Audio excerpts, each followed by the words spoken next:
Hey, everybody, welcome into the Skol Purple podcast. Great to have you with us on this Tuesday night.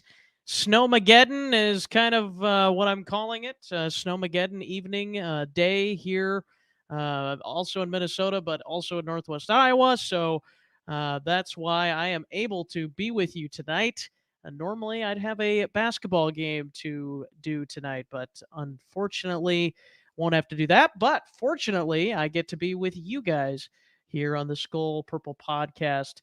Hey, Stock, appreciate you getting in here and appreciate all of you that will be joining us here throughout the show here tonight. And Tony should be joining us here shortly. And we are going to get into this Vikings-Jets matchup here in a moment. But first, let's roll it in. The Minnesota Vikings have brought joy and misery to the Vikings fans for many years. At the Skol Purple Podcast, we just want to see the Vikings party with the Lombardi. Join us for analysis, interviews, laughs, and much more. It's the podcast by Vikings fans for Vikings fans. The Skol Purple Podcast starts now. Once again, welcome in to the Skol Purple podcast as we are just about ready to start talking about this Vikings-Jets game, as Tony's going to join me here momentarily, but I thought it would be appropriate to give you some Vikings-Jets highlights from the last two times these two teams have met, and then we'll break down the series history and much more here on the Skol Purple podcast. So enjoy some Vikings-Jets highlights from the last two Vikings-Jets meetings. 3rd and 5. Quick throw, far side. This is right. First down and more. Only Richardson to beat. Right. Will score. And the Minnesota Vikings win it on an 87-yard catch and run to Jarius Wright. And there you have it. The last time that the Vikings and Jets played in Minnesota, the walk-off for Jarius Wright and Teddy Bridgewater. A fantastic win that was for the Vikings over the Jets at that time. But a very important game for both of these teams as Tony joins me here. But Tony, looking at this series, it's been pretty well dominated by the Jets. They lead the all-time series 8-3, but the Vikings have won two straight in the series, including their last victory against the Jets in New York, 37-17. The Jets are 3-2 in Minnesota all-time. However, they have never played at US Bank Stadium, so it's a new venue for them. And I always kind of find these series history notes interesting, even though obviously we know that history doesn't always repeat itself because of different players, different teams, different coaches, all that jazz. But some interesting notes there. Yeah, absolutely. Yeah, it should be fun. I'm certainly excited about the weekend matchup. I don't think this is going to be an easy game for your Vikings. That's for sure. With the Jets, obviously they're a young team. They've got some young budding stars, especially on the defensive side of the ball. And, it's really going to be up to the Vikings to put together a game plan that, in my mind, probably has to feel a little similar to how they approach the New England game. Because I feel like the team that we just played and the Patriots is going to be similarly situated with a pretty good defense and then with an offense that certainly we can get into the dynamics there.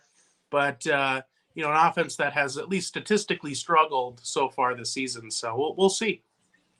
Yeah, the new and improved maybe Jets offense with the man, the myth, the legend of Mike White, which is maybe the most common name in the history of common names. But right, yeah, with the backup John Smith.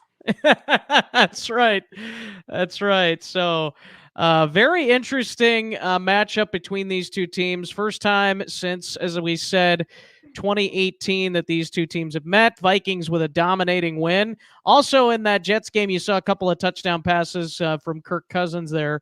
But Latavius Murray also was a part of the team at the time, and he had a couple of touchdown runs back in 2018 there as well. So nice performance for him. Dalvin Cook was injured in that matchup the last time these two teams played. But Jets and Vikings, both teams, I'd say, Tony, correct me if I'm wrong, I'd say the Vikings probably have the better offense and the Jets probably have the better defense. So it is kind of a dynamic there where it's like, all right, who's going to win this matchup? Kind of felt like it was the same way against New England. Vikings better offense, Patriots better defense. We saw how that turned out. However, I would argue that the Jets defensive line as a whole is probably better than New England's. I do think that, maybe the pass rushers on the outside for New England are a little bit better, but I like the interior of the Jets defense with a Quinnen Williams in there better than what I like New England. Yeah. Yeah, and I think that you already hit the nail on the head. The key is going to be which side of the ball decides to show up for what team, right? I think for New England, since we're comparing the two, their offense for the most part showed up for them, right? And they certainly tested our defense and tested our offense to make sure that they could keep up their end of the bargain and continue to play well. So I think we're just looking at a similar story this week as a Vikings fan. I have to admit, I'm a little worried about this game. I feel like this is one where, much like the New England game, that we're going to be tested, and I could see us dropping this game. I don't want that to be the case, certainly. But the Jets are, like I said, they're a young team. They're trying to be on the rise, and I think give credit where credit's due. I think they're going to be coming into our stadium looking to make a statement. These young teams. I remember when the Vikings were trying to make some noise early on in the Zimmer era, we'll say. And, it was a big deal, even though we may have finished seasons at 7-9 or, 8-8 during that time. The biggest thing was, are we getting better and are we beating some good teams? And I think that's kind of where the Jets are at this point. And I'm sure they'd like to notch a W against a 9-2 team. So they're going to be coming in raring to go. Yeah, absolutely. They are a much better team than they were a year ago. And I thought they had some pretty solid players a year ago, on the defensive side more particularly. But the question to me with the Jets was always the quarterback situation. And we saw the Jets make a big move last week to bench Zach Wilson. Performance withstanding, there were some other things involved with that benching, but I think even if it was just based on his performance or lack thereof, if you will, I think that's just reason enough to bench him because he hasn't been good since he's entered the league, and I call him Sam Darnold 2.0. But Sam Darnold didn't play too bad for Carolina this past week, at least not as bad as Zach Wilson has this season. But we saw what Mike White did against the Bears defense. And honestly, Tony, I don't know where your thoughts are on this, but I kind of am in the mindset that the Vikings defensively are probably not much better, if at all better, than the Chicago Bears on defense, especially with the way their health situation has been the last couple of weeks, where we hopefully will get a Caleb Evans back this week. But boy, I'm not too optimistic about this Vikings defense going against any offense, literally, really, honestly. Yeah. Yeah, I mean, and then obviously, I'm sure everybody's heard the news at this point. But earlier today, obviously, we found out that Andrew Booth Jr. is going to be out now for the rest of the year. We still have to wait another week until Cam Dantzler is eligible. I think that's the key word, too, to remember is he is eligible after this game. That does not mean he returns. I don't know if he won't. I'm not saying he won't return. I know that I've tempered those, or or I should say, I've learned to temper those expectations from the past where, guys are coming off IR. It doesn't necessarily mean that they're ready. It just means that they're able to be activated. So I don't know. I'm really hoping that he just misses the 4-game requirement to put him on IR. But we'll just have to see. But yes, the cornerback room and position is very thin for the Vikings currently. It's a bit of a concern. I think the biggest thing will be if we can get Tomlinson, Darisaw, and Evans back in the lineup this week would be fantastic. Because, obviously we all know about Darisaw, but the biggest thing is getting Tomlinson back. He's done very well against pass rushing so far this year. And what's so important with a defense that has these holes, especially on the outside, is that front four can get pressure consistently. So, even a Mike White, or even a Sam Darnold, or, somebody we don't think is great. Any of these guys will carve you up if you give them enough time. Yep. So we just have to hope we can get some pressure. I think that's going to be a big thing this weekend.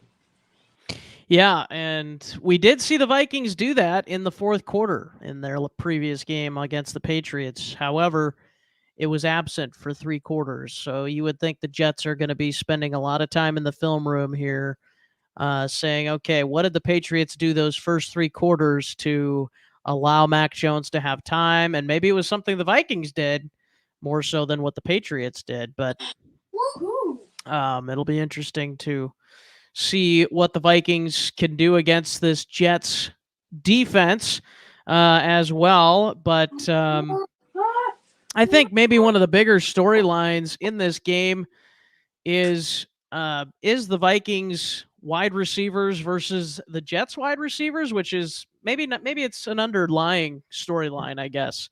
But you got Justin Jefferson, obviously going to be the best player probably on the field on Sunday, or at least the best wide receiver for sure.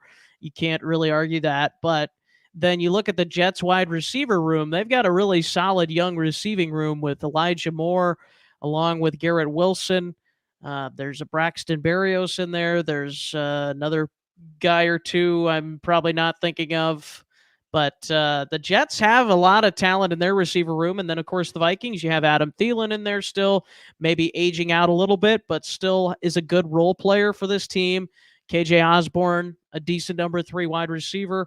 And then, of course, you have TJ Hawkinson. And maybe the most important thing on this matchup is the biggest storyline, I think, is the return of Conk. The Tyler Conklin, he is making his return to the Vikings this week. So that's the Tyler Conklin revenge game. Here we are. Yeah, that's right. Yeah, and the Vikings are not very good against tight ends particularly. So I could definitely see him having a decent game. Obviously, it's all going to depend on their game plan for us, right? But he's certainly performed well when he's been healthy this year. And I would not be surprised to see him certainly wanting to show us, kind of what he's made of. That's for sure. I think the Vikings similarly will attack the Jets defense, similar to how they attacked the Patriots defense. I would expect Hawkinson to have a good game this week. And I think there's a good chance, or at least some chance, that Thielen also has a showing again this week, because again, against a defense that I'm sure is going to want to take away Jefferson, the middle of the field's probably going to be open, and Thielen tends to run a lot of similar routes than a tight end would, a lot of those inside kind of flat routes and things like that. So yeah, I expect to see a similar approach this week. So heavy dosage of Thielen and Hawkinson. I'm sure we'd love to go to Jefferson. I have a feeling that they may sell out against Jefferson a bit more than New England was willing to do, and force us to go other places. I mean, we've seen games like that. Detroit did that with us, where they basically triple covered Jefferson. So it'll be interesting to see what happens. I would say if I'm the Jets, and this maybe is going to be their ego talking a little bit, but I would have to think about trying to leave Sauce Gardner out there against Justin Jefferson, at least to try it. Try it on the first drive, see how it goes. Because I tell you what, I probably talked about it quite a bit pre-draft. I loved Sauce Gardner. I wanted him in Minnesota. And we're going to get to this in a bit, Tony. Rookie report. It's not looking good, by the way. No. But boy, oh boy, if the Vikings, even if the Vikings would have traded their first round and second round pick and maybe another first it might have taken, but to go up and get a playmaker like Sauce Gardner, the impact that he has had on this Jets defense, like, you imagine the Vikings defense with this? Like, Yeah. you have Patrick Peterson and him, and then maybe Cam Dantzler. Maybe one of them goes into the slot, and then you don't even have to worry about Chandon Sullivan. So I just think that would have been so huge. Or if the Vikings obviously would have just stood pat and took Kyle Hamilton. We've seen him have a pretty solid year so far for Baltimore. But, man, Sauce, I love me some Sauce Gardner. And maybe my affinity for Sauce grew a little bit when he put that cheese head on after beating Green Bay. But definitely love me some Sauce. Yeah. No, I'm a fan of the Jets. Hard not to be a fan of the Jets, especially if you're a Vikings fan. They kind of fall into that same group of teams like the Bills, or even if you want to include the Lions in there, even though they're in our division. We feel the pain. I certainly have seen a lot of rough seasons for the Jets. So no, it's easy to be a fan of them, and even from afar this year. Obviously, I won't be cheering for them this week, but just watching them play this year and have some success, it's cool to see those young guys. And I think the biggest thing is this change of culture. They've had a change of culture. You can see what that can do for a ball club. You get some young talent in, some new personalities. We certainly have seen what that's looked like here with Kevin O'Connell coming in. And as you mentioned, not a whole lot of new faces from our draft, which are seeming to appear. But I suppose we'll leave that for the next segment or two. Yeah. Well, before we get into that, let's talk a few more of these storylines. Is there anything that really, obviously Tyler Conklin coming back, that I think that's probably the biggest storyline, but also the fact that these two teams are right in the thick of the playoff race.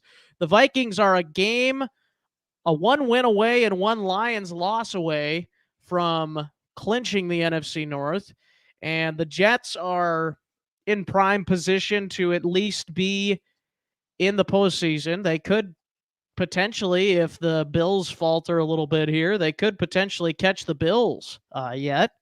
But I think that's going to be an interesting race to keep an eye on. But both of these teams are postseason teams. So again, the Vikings, this schedule, like, people were just sitting there a few weeks ago like, oh, the rest of this schedule's easy and whatnot. And it's like, I don't think so, guys. This is and this might be the toughest test for the Vikings over the next few weeks. The Jets, and then, of course, you got the Lions, and then I think is then the Giants after that? I think so. It's either that or let me pull it up. Indy comes later. Yes. Let me pull it up here. There we go. No, it's Indy. It is Indy. Yeah. Wow. Okay. So yeah, and then it's back to back. Okay, so it's Indianapolis after the Lions game, and then it's the Giants, Packers, Bears. So, and some of those have not even been determined yet. But yeah, it's going to be interesting to see. I would guess that this is going to be the toughest game remaining on the Vikings schedule. Not to say that there won't be other tough games that they could lose, but for my money, this one, and I would probably put the Giants and Detroit kind of as 2A and 2B right there, because I think both of those teams are dangerous, and we saw the Vikings almost lose to the Lions the first time in Minnesota. So, and they nearly beat the Bills on Thanksgiving. So again, Dan Campbell showing up in the finest moments, but Well, the but hope yeah, is that, I think where we've kind of gotten caught in the last, I'll say 2, 3, 4 years is, there's a lot to play for going into that last week. And a lot of times it's, playoffs or no playoffs, or, we're still fighting to see who's going to win the NFC North. And I foresee by the time we get into those last two games against Green Bay and Chicago, I think it's going to be probably, if anything, it'll be, are we still in contention for the 1 seed? But barring that, maybe a situation where there's just not a whole lot to play for, which certainly could put us in a position for resting starters, depending on how everything's shaking out. And then two, it kind of disincentivizes or decentivizes some of our opponents from necessarily, not that they wouldn't play, but there's not that carrot at the end of the stick, right? For, maybe playing spoiler, if they win, basically it doesn't impact us at all. So it's just a little less sweet for them to want to come out and give us everything they've got. So I don't know. I just think it's going to be a different year. I would say, as far as storylines go, this one isn't necessarily Jets Vikings, but certainly Vikings. Is that if we win and Detroit loses, that's it. The NFC North belongs to the Vikings after this weekend, if that case comes to fruition. So that's what I'm really looking forward to, is hopefully a Vikings win and a Detroit loss. So that way we can put the division in the rear view and then just focus on that number 1 seed. yeah. Well, it's interesting looking at the schedule. So the NFL just announced tonight that the Dolphins-Chargers game for Week 11 is going to, or no, on December 11th, excuse me, Week 14, a little behind there. That game is going to be flexed to Sunday Night Football, which give that to me over Chiefs Broncos any day. But I'm still interested to see if the Vikings Giants game will be flexed in a few weeks, though. I am very interested to see if that is a possibility, even though that is technically supposed to be on Saturday, because that's Christmas Eve, which is interesting, if the Vikings and Vikings and Giants get flexed to Sunday night. I guess I don't know how the NFL is doing that. I should maybe look that up, but I would guess probably not then, because they probably view those Saturday games as like almost pseudo primetime games. So maybe they feel like they're already kind of giving us a spotlight. Well, it is scheduled, interestingly enough, Tony, it is actually scheduled to be it is actually scheduled to be a noon game, I believe. So, which is interesting. Oh. So yeah, which I don't know if there's a bunch of noon games that day or what the deal is, but interesting. So that's because of the way the holiday fell. That must be what's going on, where they're having games on the 22nd Saturday, or excuse me, the 23rd, which is Saturday, and then Sunday being Christmas Eve, right? Monday being Christmas Day. So yeah. So let's take a look at it. Week 16. So there is a game on the 22nd, so that Thursday night. That's Jaguars Jets. And then on Saturday, there is 1, 2, 3, 4, 5, 6, 7, 8, 9, 10, 11 games on that Saturday. And then there are 1, 2, 3 games on that Sunday, which is interesting. that is interesting. So they're kind of treating that, like you said, that Saturday like a Sunday.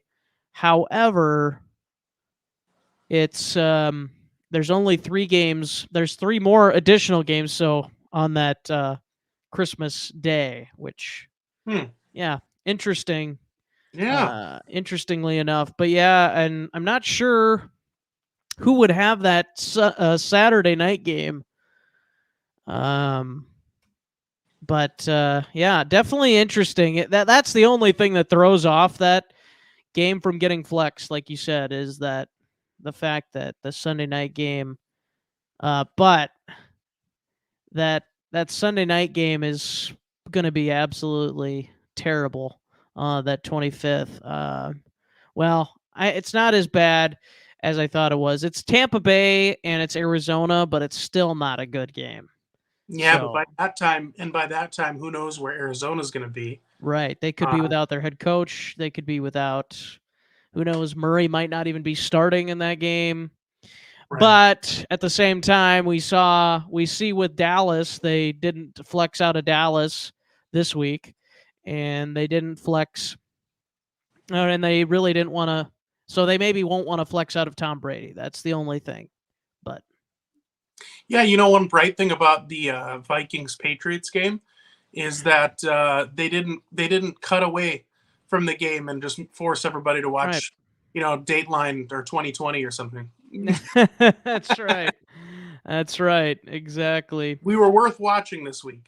Yeah, that's right. Hey, you know what? We gotta take our wins when we can get them. So there you go. But anything else storylines in this game for you, Tony? As you look at this Vikings Jets game, I think the Jets defense I am concerned about, but I will also say I was concerned about the Patriots defense, and we saw what happened in that game. So I think maybe the Jets have a little bit better of a defense, maybe a little bit more depth on their defense, I guess is maybe a way you could word it. But it'll be interesting to see what kind of game plan KOC comes up with and how much of the Vikings' success was based on his game plan from last week, or was it based on the Vikings just wanted to go out and win? I'm guessing there was a little bit of both in there.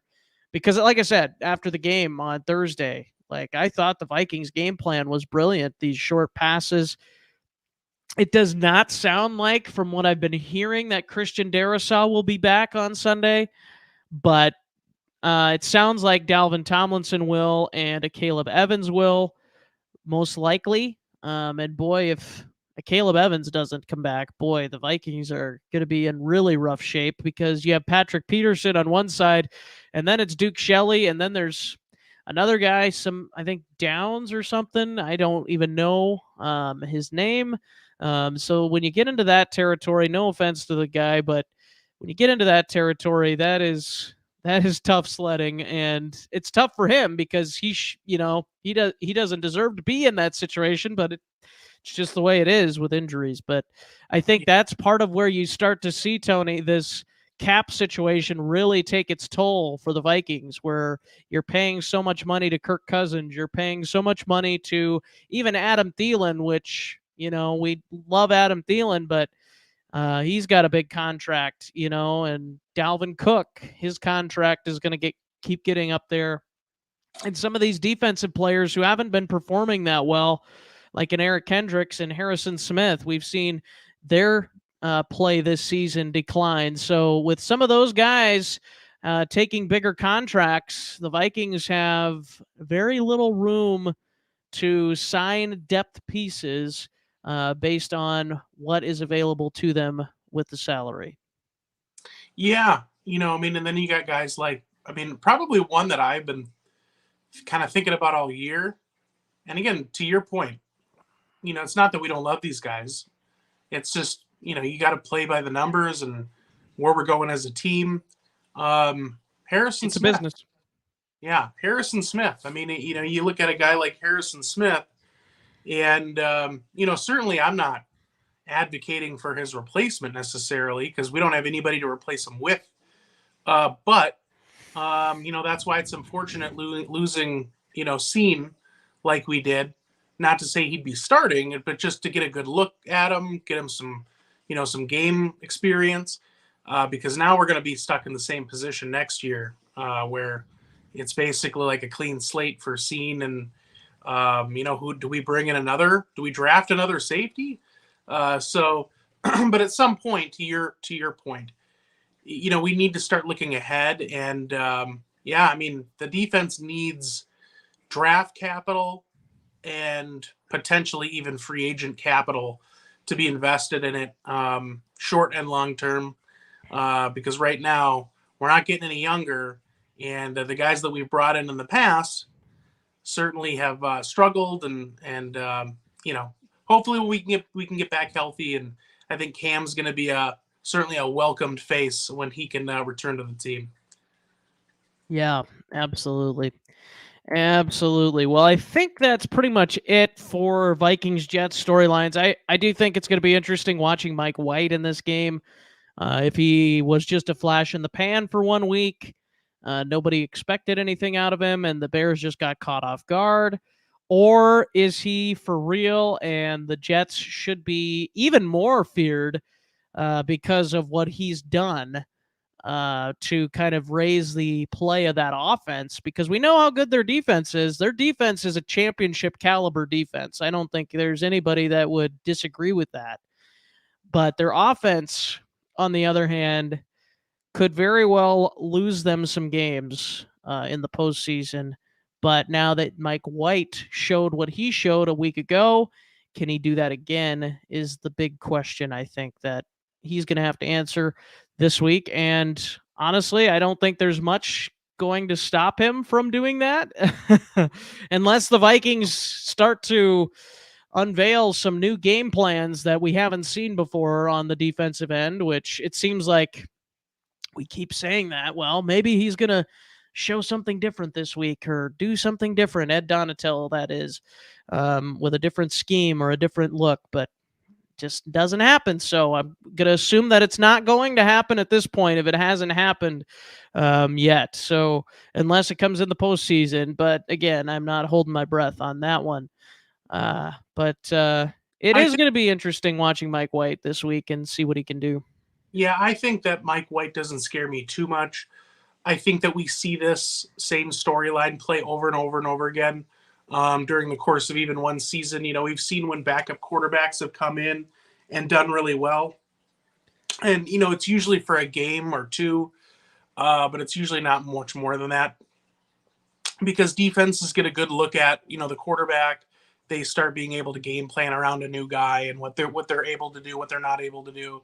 The other thing is that, the Jets are, again, they've been a struggling organization, we'll say, for quite a while.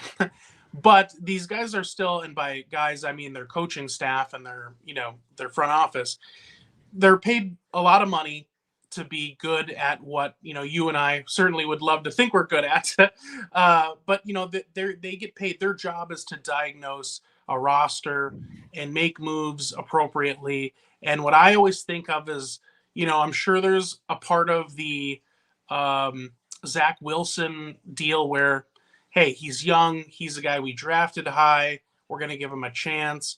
But at the end of the day, there aren't that many franchises I can think of that are going to start a vastly inferior quarterback over another just for the sake of, well, we drafted him high. We saw that with Russell Wilson when he came to Seattle, right? When he was a rookie, he just played so well that they're like, he's our starter. Like, it just is what it is. So I always like to think of, like, this guy was behind Zach Wilson for a reason.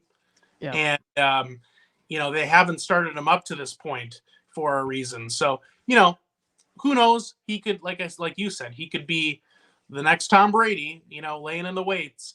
But, Brady was also sitting behind a guy like Drew Brees, and Zach Wilson's not, Drew Bledsoe. Zach Wilson's not Drew Bledsoe. So, yeah. I think you can say that with pretty strong confidence. Yeah. So we'll see what happens. To be honest, the sleeper this week for fantasy might be the Vikings defense. They're at home, and all of a sudden they get a couple turnovers. He starts getting some happy feet. Could be a long day for the Jets. You never know, but I would let the Vikings defense sleep on the waiver wire if I if I had the option.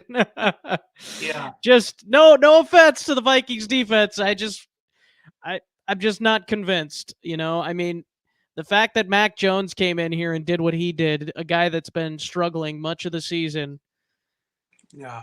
Mac I'm Jones. convinced that anybody can come in here and do what he did now. Like Mac Jones is the human embodiment of a 2018 Toyota Corolla. that's right. There you go.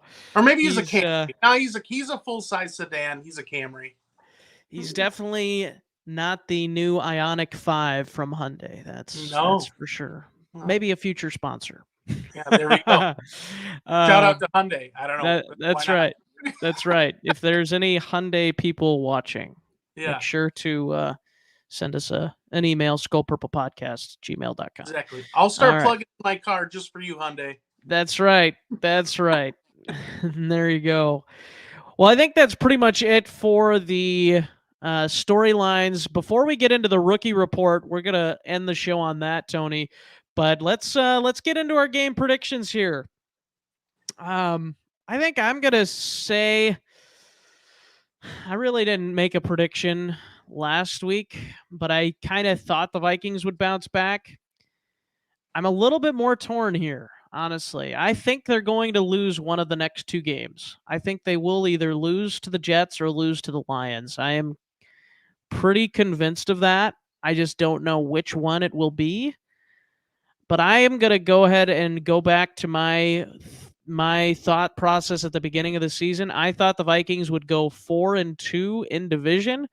So I don't know. That might not happen now. Maybe they'll go 5-1 because we've seen Green Bay falter. But I'm going to say the Vikings beat the Jets and go 4-0 in the AFC East, by the way. And I am going to say the Vikings win this game by a final score of 23-20 and another barn burner. And the Vikings defense does enough against Mike White. Because I don't know if the Vikings will score more than 23 points against the Jets. I just don't think that it's going to happen. Maybe they will. Maybe we'll see what they did against the Patriots come to fruition again. They scored 27 points, 26 points because of the special teams touchdown against New England. But sure. But yeah, that's kind of where I'm going. I think 23-20 Vikings on Sunday. Greg the Leg, little bounce back game. They've got I'm guessing the doors will be closed, so no issues from that. So if Greg has issues, it's on his own. But that's kind of where I'm leaning, and then I think the Vikings could very well lose to the Lions the following week unless things continue in a downward trail after that Buffalo loss for the Lions, but I'm not convinced of that. So anyways, Vikings win 23-20. How about you, Tony? Yeah, I think similar to you here, but I'm gonna widen it a little bit. My gut tells me it's gonna be a Vikings win, and I'm gonna go 24, and I'm gonna say Jets 16. So I'm gonna say 24-16. Maybe the Jets get one final drive to try to score a touchdown and a 2-point conversion, and that just doesn't work out. But yeah, I'm going to go 24-16. I just think the Vikings are rolling. I think the fact that we play at home helps a lot. Didn't help us a lot against the Cowboys, but being at home helps. I think depending on the health of the squad, that's going to certainly be telling. And then I just think, again, the Jets, being a young team that's on the rise, I think they'll put up a fight. But at some point, as we've seen in our own team, when we had a young kind of budding team, especially on the defensive side of the ball, I think the wheels just start to get a little slow towards the end of a little weak as the season wears on, where it's easier to drop some games because, the defense starts playing their heart out and they need the offense to pull their weight. And I just think if Mike White can't, pull out some magic again, which I don't think is impossible, but again, there's a reason why he's been behind Wilson. They may have a loss on their hands after Sunday. So actually, do you have it pulled up? And I don't. What is the current line and over and under for this Sunday's game? I do not have it pulled up, but I will quickly do so. Yeah, because I have not looked yet. I'll be quite honest. I've been trying to be a good boy and just love and absorb the good energy from the win on Thursday. That's and right. I got kind of thrown off with us playing sort of. So the line is Vikings by 3. And this is according to Barstool Sportsbook, apparently. Okay. And the over-under is 45.5. Ooh. So I would... So, yeah. So I think I might be onto something with it just being slightly under the over-under. Vegas seems to know, right? Yeah, and I got us going under 2 then at 40. So, yeah, boy. Well, yeah, and I think that 3 is probably a good bet too. I think we were picked by 2.5 against New England. So, right about the same. Again, I expect a similar game. The key is just going to be, can we pull out another win? I think where I have hope, out of all the things I've already listed, one final one is, do I think that the Jets coaching staff is as good as Belichick and company? No. So that's where I, again, kind of go, they're a similar team, not taking anything away from those guys, but, Belichick knows how to run a ball game. And if we were able to come out on top there, I just think our chances are pretty good on Sunday. There you have it, 23-20. I've got the Vikings, and Tony also getting the Vikings. You said 23-16 or 24-16? You said 24-16. 24-16. There you have it. So hopefully the Vikings can improve to 10-2 and potentially lock up the NFC North with a Lions loss as well. Let's flip the script now, Tony. Let's talk about the Vikings rookie situation. The Vikings did not have a very good rookie class last year, other than a few players here and there. But this year, it does not look like it's much better, honestly, just based on performance or lack thereof in some cases. In some cases, there's not been much to say at all because there's just been injuries. So let's start with the first round. Lewis Cine, unfortunate injury in London, obviously. So not a great sample size for us to know if he's going to be a good player or a bust or whatever. But the fact that he wasn't on the field the first several weeks of the season, didn't get much playing time, kind of leads you to believe there was maybe a struggle with him picking up the defense. So maybe there was a struggle there as well. So that, to be determined on him, I guess. But again, Kyle Hamilton was available there in that first round. And you guys, again, going back to that trade with Detroit, give him Jameson Williams for basically nothing. I mean, that was just, to me, still a head scratcher of a trade. But, yeah, I guess it's still to be determined, though, on Lewis Cine. I know we were pretty high on him coming out. And same with Andrew Booth Jr. Like, we knew the injury issues, but we also thought that if he could overcome those injury issues, he had a good career in college, or at least a pretty solid one. And even though he's out for the rest of the season, he didn't look good. I mean, let's just be frank about it. He didn't look good these last few weeks when he was able to play. And then again, he was hurt before that and then finally got healthy, and now he's hurt again.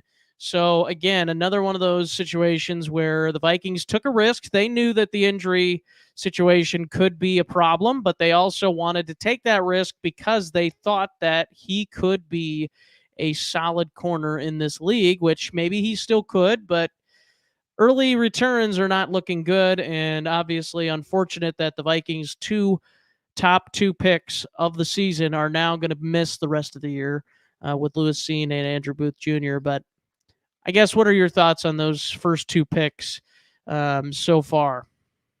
Yeah, I mean, ultimately, you already touched on most of it. The Cine injury is big because we have no report card on him.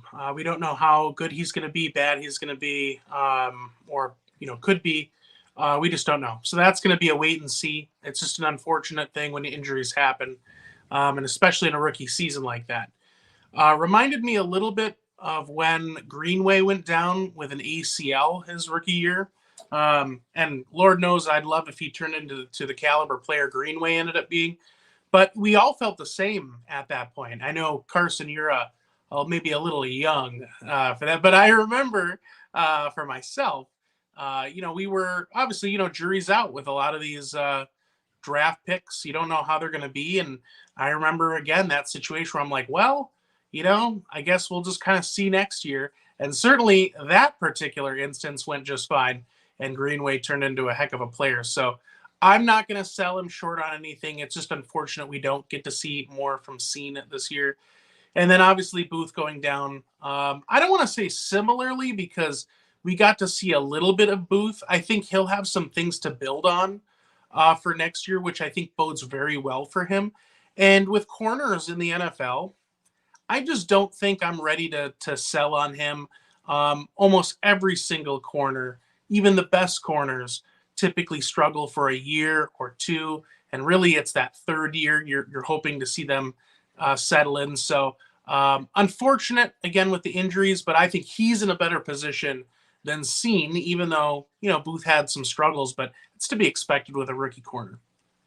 Yeah, that is a good point. Even though I will say, like a guy for Seattle who's having a phenomenal rookie season, Tariq Woolen, who is just a super fast dude for one, and that probably helps him even if he is not great in coverage because he can just recover and be next to the receiver in no time at all, basically. But I think there was definitely some other picks they could have gone with, and obviously we won't know. Again, it's early, so but it is just interesting to think about it a little bit. And then you go to the other second-round pick in Ed Ingram, and obviously he's been a starter pretty much from day one for the Vikings, and he's been very below average for the Vikings this year. I think there's still optimism, though, surrounding Ed Ingram that he could develop into a really solid right guard because of what he did in college. He was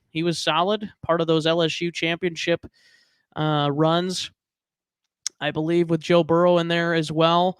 And Justin Jefferson, I believe, a teammate of his at one point. So, yeah, I think Ed Ingram's got some hope.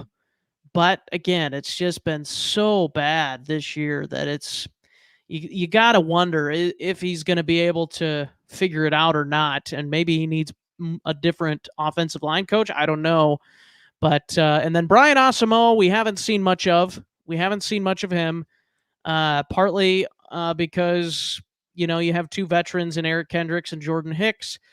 But at the same time, as poorly as they have played, particularly in coverage, we've talked about it at length multiple times, Tony, how bad they've been in coverage at the linebacker spot. And, of course, we know what Chandon Sullivan, he's not been good in coverage at the corner spot. So I just want to see more Brian Asamoah in those coverage situations because, honestly, my whole thing is it can't get much worse than what we've seen from these cover linebackers for the Vikings so far.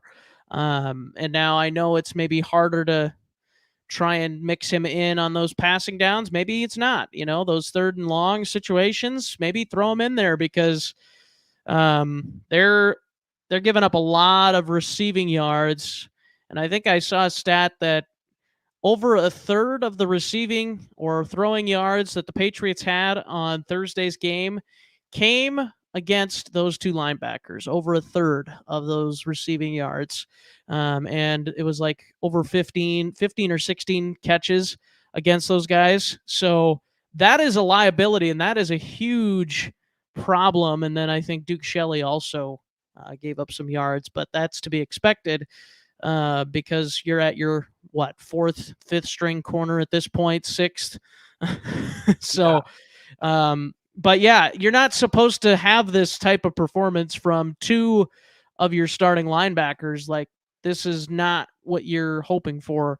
I guess your thoughts on Ed Ingram and Brian Asamoah to this point. Yeah, I think, Ingram I think he's a guy where if we could have let him sit, and develop, it would have been ideal. But at the end of the day, our offensive line wasn't very good. By the way, thanks, Paul. Appreciate it. Appreciate you, Paul. Yeah, exactly. Thanks for getting in here.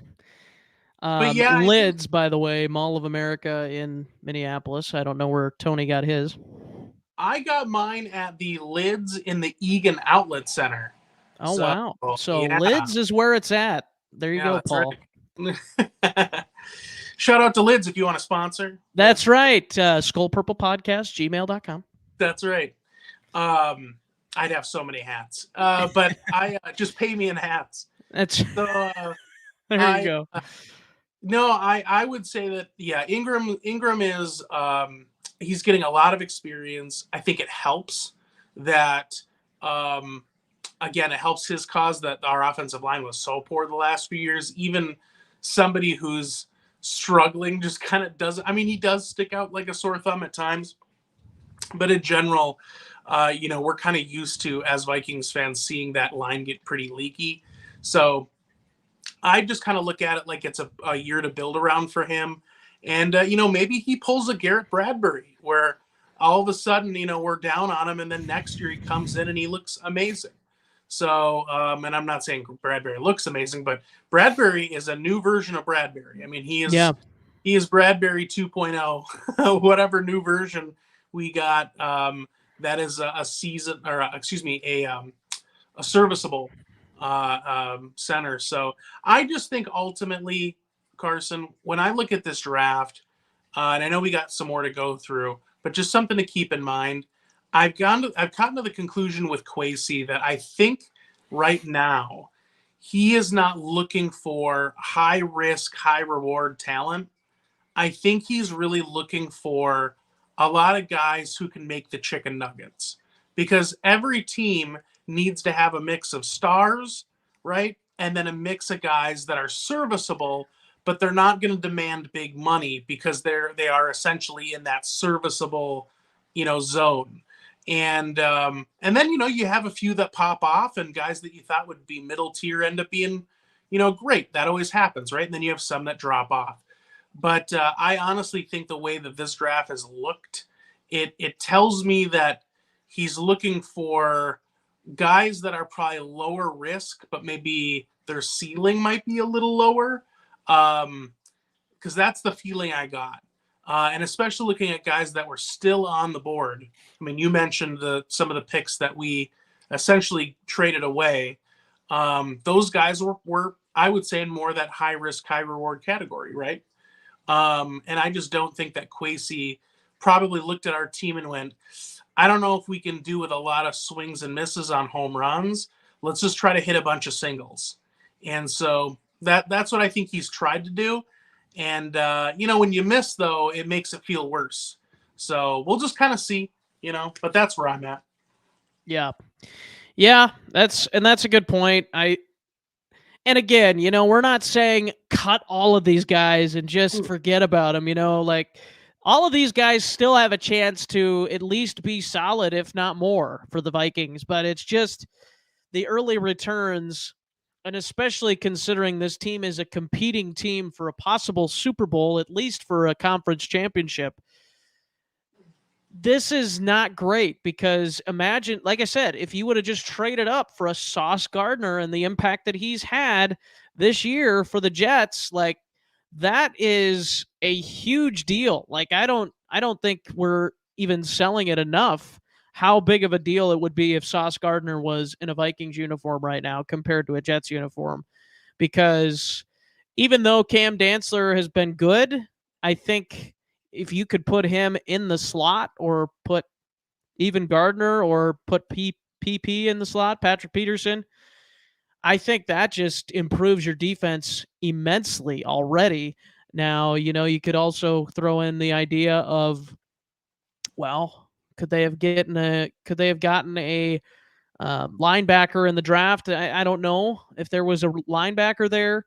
That's something I haven't really done much research on, but even more of those 3 safety looks we haven't seen. Instead of you know throwing in somebody like a Kyle Hamilton kind of in that second linebacker spot instead of a Jordan Hicks.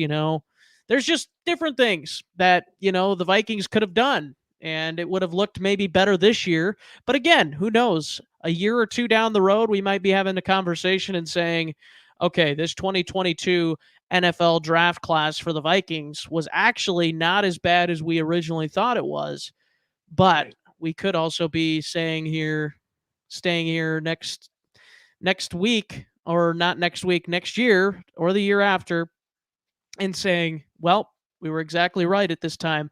But it is interesting to take a look at. And then, the back end of the draft, a Caleb Evans. I have high hopes for a Caleb Evans. He's probably, honestly, Tony, obviously small sample size, but I think he might be the best performing of the rookies that we've had so far.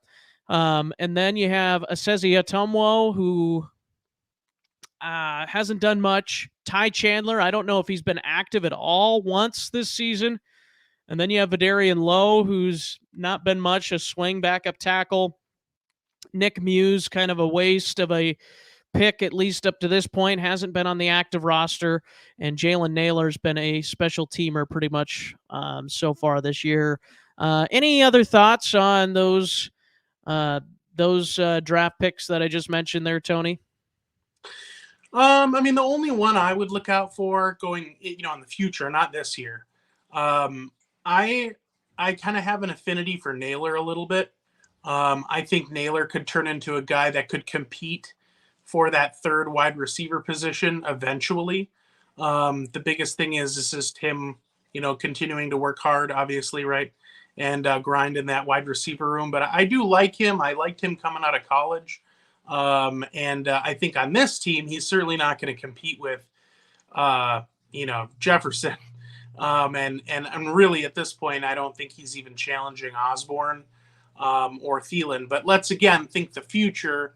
Let's say if our beloved Thielen is no longer on the team, I could see him again, maybe competing for that third wide receiver position.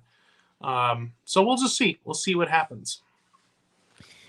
Yeah, it's going to be interesting to keep an eye on these rookies and some of the other rookies, like a Tariq Woolen. I can't remember when Seattle drafted him, but another guy that the Vikings could have potentially used. Jalen Reagor was not. He's not a rookie, but he is a young player. Viking. He's a rookie Viking. That's true. That's true. Good point. He is a rookie Viking. Yeah. So well, I got what they were saying though. As far as Reagor for that third wide receiver position, yeah, that's a good point. And to the point here about the cap space continuing to be an issue in the future, this is where we need to have good draft classes. Like, you are putting so much pressure on your scouting department and on your GM to have absolutely A+ draft classes, because if you don't have these guys on rookie scale contracts, then you're going to have to go into free agency to improve your team. And if you can't spend enough money to compete with these other teams that are spending big bucks every year, then you're in trouble. Flat out, you're just in trouble. And so that's why I am definitely for, and I know there's going to probably be feedback on this, but I am definitely for axing Kirk Cousins after next year, because you're not going to be able to afford it. And I do think some of these other guys that we've talked about already, Harrison Smith, Eric Kendricks of the world, some of these guys, I have a Harrison Smith jersey. I love Harrison Smith, but the same time, you have to cut bait at some point. You have to open up your pocketbook to be able to go and get some high caliber free agents. Because let's just be honest, neither one of those guys, as much as I love Harrison Smith and Eric Kendricks for that matter, neither one of them have played that well. That's just the straight up truth. Neither one of them have played that well this season, and it's unfortunate, but it's just the way it is. And the Vikings are going to have to make those hard business decisions. Love both of those guys. Eric Kendricks is a phenomenal dude, great in the community from everything I've heard, and teammates love him. But the NFL's a business. And if you aren't able to get rid of your quarterback, if you're not able to have that cap hit come down, there's going to be some hard conversations, unfortunately. And it's going to be interesting to see. However, the good news is the Minnesota Vikings are 9-2 right now, and we don't have to worry too much about it. But I'm always a future-looking person a lot of times, and too much at times as well. But I think it is always interesting to have these conversations, Tony, about looking forward to the future of these teams, especially in this case, the Vikings. Yeah. I just think that ultimately, we'll just kind of see what happens with the Vikings and how things shake out. I'm not opposed to the Vikings certainly looking to move on from Cousins. I just think the hardest thing about that situation is Kirk Cousins is safe, right? Yeah. And by safe, I mean, you know what you're going to get out of him, and it's not going to be terrible. The issue is that we're still trying to tap into consistently great. And I don't know if he'll ever get there. And that's just a risk that this team is going to have to take if they want to get out of some of this cap issue that they're in. So it's just, I think ultimately it's going to depend on who they can draft and when. Because, as much as it is a business, it's also a business for the owners to make money. And they'll look at it where, hey, if we're churning out a 2-3 win season, that's bad for business. So, does 8 wins, what does that do for us? That's kind of, I hate to say it, and I think the Wilfs do a great job. Don't get me wrong. I think the Wilfs have done a phenomenal job trying to build a winning club, and they've shown they'll pay up. They'll pay up for players that they feel like can get us there. I just think that, boy, that's a tough, we've seen it time and time again with different teams. That's a tough thing to move on from, is when you've got a guy in that quarterback spot that you can win games with. He's not terrible, but do you still want to search for, a young franchise quarterback that can get you into that Super Bowl window while they're still rookies and we can still afford a bunch of other great players? So, or at least on that rookie contract, I should say.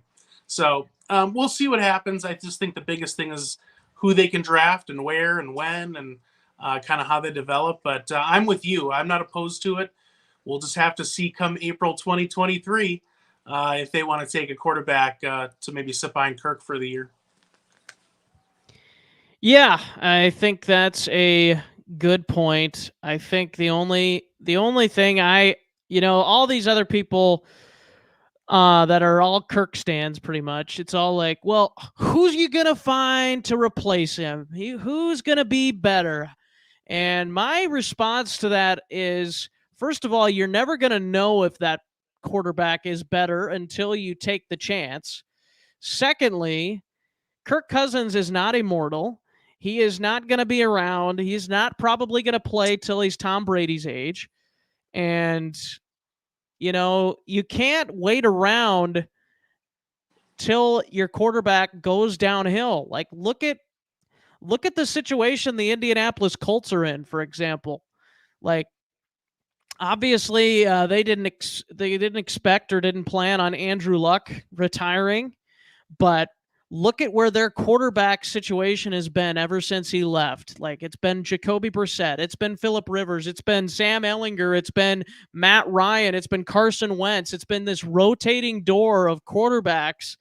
And yes, that can happen even if you do take a quarterback, but it would be nice if the Vikings could take a quarterback this year, have him sit under Kirk Cousins and actually learn the thing a little bit more before you actually have to put him into a game. And that's just my thought, because I think there's a lot of value, especially in a complicated system, which it seems like that is what Kevin O'Connell is running here. A very complicated but effective, if run the correct way, offensive system. And that's going to take time for a rookie to develop and not only learn that system, but also learn the game itself. Like, there's two very complex parts of that, where it's not just, oh, you got to learn the system. Oh, you got to learn how to play in the NFL too, because that's a huge step up from college, as many quarterbacks have found out throughout the history of this game. So if you can get that guy to play in the second year or third year, I think that would be a lot more of an ideal situation, instead of, okay, day one, here you go, get in there. And now I know, if Kirk starts to perform badly, well, then people are going to want him in, the rookie in. Well, who cares what people want? Just stick with your plan. Develop that quarterback under Kirk for next year. And then hopefully you don't even have to say, okay, Kirk, we need you back. Hopefully then you could just say, okay, sorry, Kirk, but it's at the point now where we can't continue to pay you this kind of money, because we have to pay Justin Jefferson. We have to pay Christian Darrisaw. We have to pay some of these premier players on our team that are going to be here for 5-10 years down the road, where you might not be one of those players, because he's going to be 34, 35 years old this offseason. You can't keep on running the same thing back all the time and just expect there to be no drop off. Eventually that drop off is going to come. My question is to the Vikings, are you going to be prepared for when that drop off happens? Are you going to have a plan in place, or are you going to wait until it's too late? Because that's what the Colts did. And obviously that was a tougher situation because Andrew Luck retired, but it's that kind of situation. Like, look at the Patriots even. Like, they had a backup plan multiple times, by the way. Jimmy Garoppolo originally. But it's you gotta take those chances, even if Kirk Cousins is your quarterback next year.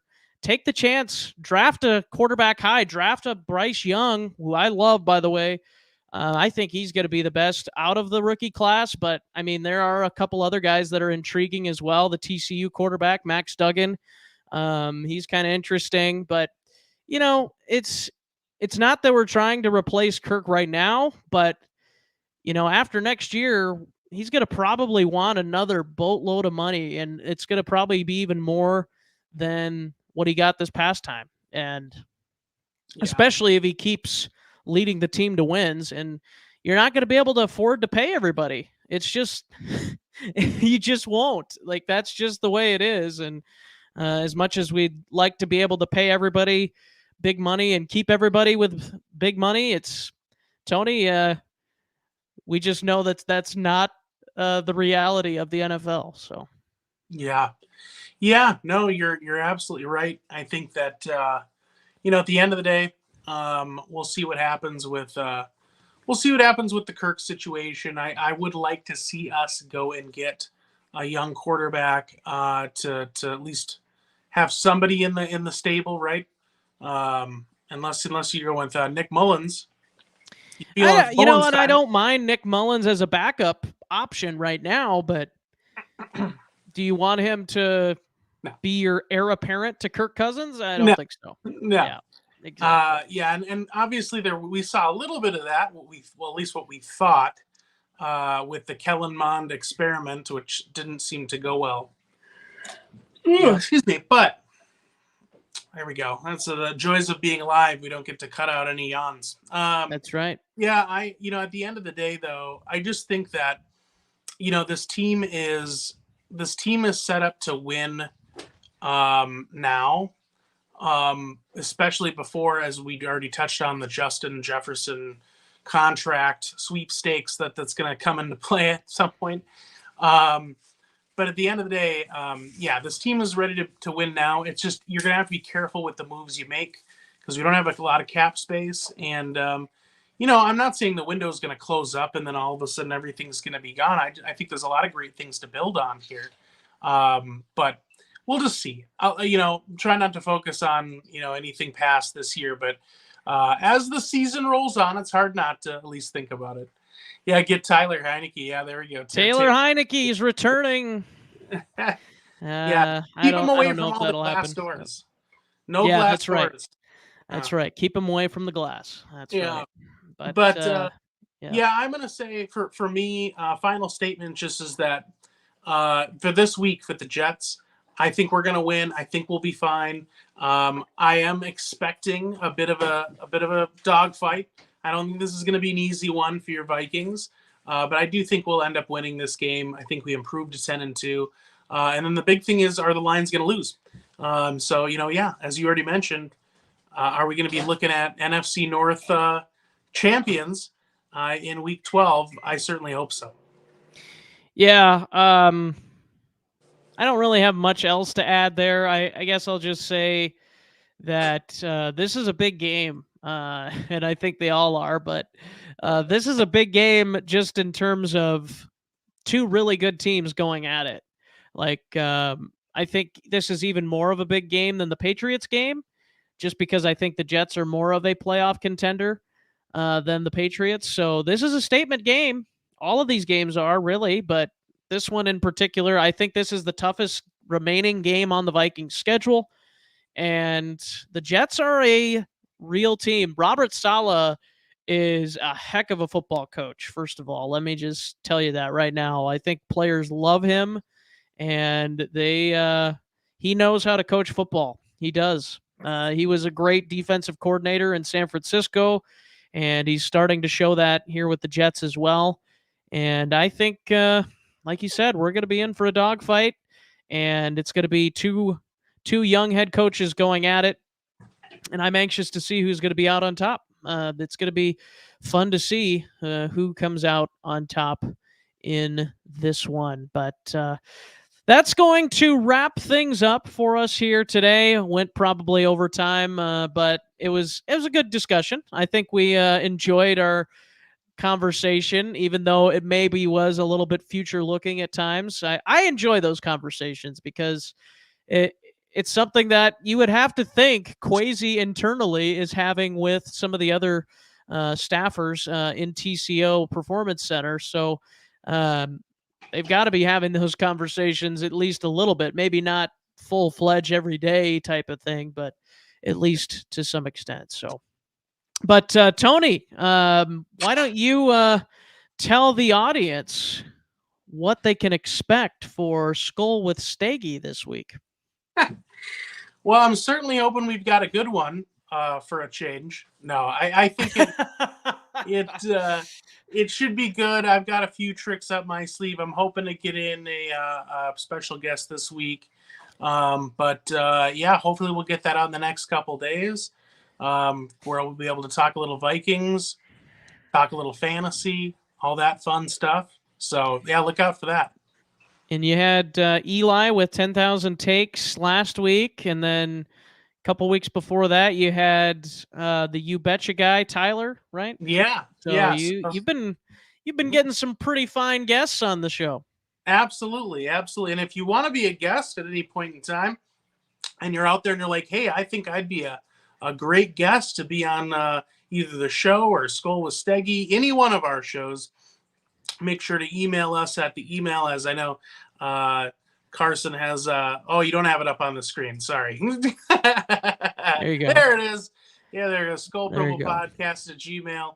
So give us an email if you want to be a part of, again, the Skol with Steggy show, or even if you're looking at joining our after, our Fan Express line, which we do every, I should say every day that there's a Vikings game. I like to say Sunday, but they're not all on Sunday. That's right. And As the show proven goes, last Thursday. you guys had to endure. All the fans had to endure me just taking down pumpkin pie slices after that Thursday game. I had turkey gravy all over my face. I'm just kidding. It was fun. It was fun. Oh, But that was good. I would encourage anyone that's a big Vikings fan to join. You know, we're just a couple of big-time Vikings fans that like talking sports and the Vikings. So certainly all opinions are welcome, and we just appreciate all the fans. So Emphasis on the big time. We're just huge. yeah, that's right. Yeah. Not necessarily in popularity, but we'll let you figure that one out. And appreciate everybody joining us. Carson and Tony signing off. And as always, Skol. Go.